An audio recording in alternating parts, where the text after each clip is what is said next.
ಚಿಂಚಲಿ ಮಾಯಕ್ಕ ದೇವಿಯ ಜಾತ್ರಾ ಮಹೋತ್ಸವದಲ್ಲಿ ಬಂಡಿ ಗನಿಯ ಮಠದಿಂದ ಪಂಚಪಕ್ವಾನ್ನದ ಭೋಜನ.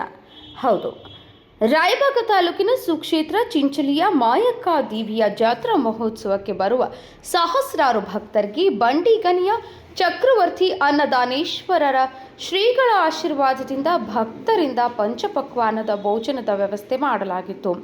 ಪ್ರತಿ ವರ್ಷದಂತೆ ಈ ವರ್ಷವೂ ಕೂಡ ಚಿಂಚಲಿ ಮಾಯಕ್ಕ ದೇವಿಯ ದರ್ಶನಕ್ಕೆ ಬರುವ ಭಕ್ತರಿಗೆ ಬಾಗಲಕೋಟೆ ಜಿಲ್ಲೆ ರಬಕವಿ ಬನಹಟ್ಟಿ ತಾಲೂಕಿನ ಬಂಡಿಗನಿಯ ಬಸವಗೋಪಾಲ ನೀಲಮಾಣಿಕ ಮಠದ ಚಕ್ರವರ್ತಿ ಅನ್ನದಾನೇಶ್ವರ ಶ್ರೀಗಳ ಆಶೀರ್ವಾದದಿಂದ ಭಕ್ತರಿಂದ ಮಹಾದಾಸೋಹ ನೆರವೇರಿತು.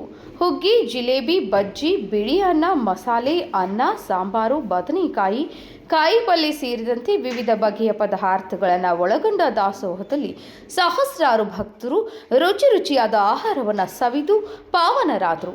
ಇದೇ ಸಂದರ್ಭದಲ್ಲಿ ಚಿಂಚಲಿ ಮಾಯಕ್ಕ ದೇವಿಯ ದೇವಸ್ಥಾನದ ಅಧ್ಯಕ್ಷರಾದ ಜಿತೇಂದ್ರ ರಾಜ್ ಜಾಧವ್ ದೇಸಾಯಿ ಚಿಂಚಲಿಕರ್ ಅವರು ದಾಸೋಹ ನಡೆಯುವ ಸ್ಥಳಕ್ಕೆ ಭೇಟಿ ನೀಡಿ ಚಕ್ರವರ್ತಿ ದಾನೇಶ್ವರ ಶ್ರೀಗಳು ಅಗಲಿದರೂ ಕೂಡ ಅವರಲ್ಲಿನ ಅಗಾಧವಾದ ಶಕ್ತಿಯಿಂದ ಹಾಗೂ ಅವರ ಆಶೀರ್ವಾದದಿಂದ ನಿರಂತರವಾಗಿ ದಾಸೋಹ ನಡೆದುಕೊಂಡು ಬರುತ್ತಿರುವುದು ಸಾಕ್ಷಿ ಎಂದರು. ಬಳಿಕ ಬಾವಲತ್ತಿಯ ಶ್ರೀಗಳು ಮಾತನಾಡಿ, ಚಕ್ರವರ್ತಿ ದಾನೇಶ್ವರ ಶ್ರೀಗಳು ನಮ್ಮ ಜೊತೆಗೆ ಇದ್ದಾರೆ. ಅವರ ಧ್ಯಾನವನ್ನ ಮಾಡುತ್ತಾ ಹೋದರೆ ಅವರು ನಮ್ಮ ಕೈ ಬಿಡಲಾರರು. ಹೀಗಾಗಿ ನಿರಂತರವಾಗಿ ಅಪ್ಪಾಜಿಯವರ ಧ್ಯಾನವನ್ನು ಮಾಡಿಕೊಂಡು ಹೋಗೋಣ ಎಂದರು.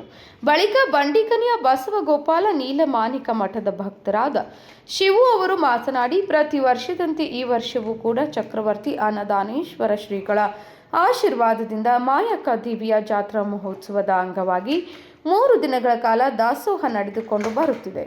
ಭಕ್ತರ ಸಮ್ಮುಖದಲ್ಲಿ ಪ್ರತಿ ವರ್ಷದಂತೆ ಎಲ್ಲ ಕಡೆಗಳಲ್ಲಿಯೂ ದಾಸೋಹ ನಡೆದುಕೊಂಡು ಹೋಗುತ್ತದೆ ಎಂದರು.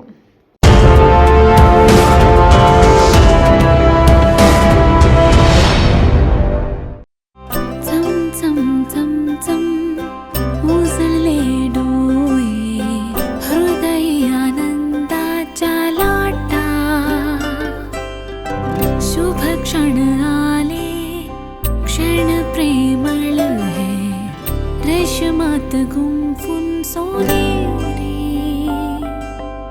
BS Channabasappa and Sons, The Textile Mall, Tilakwadi, Belagavi.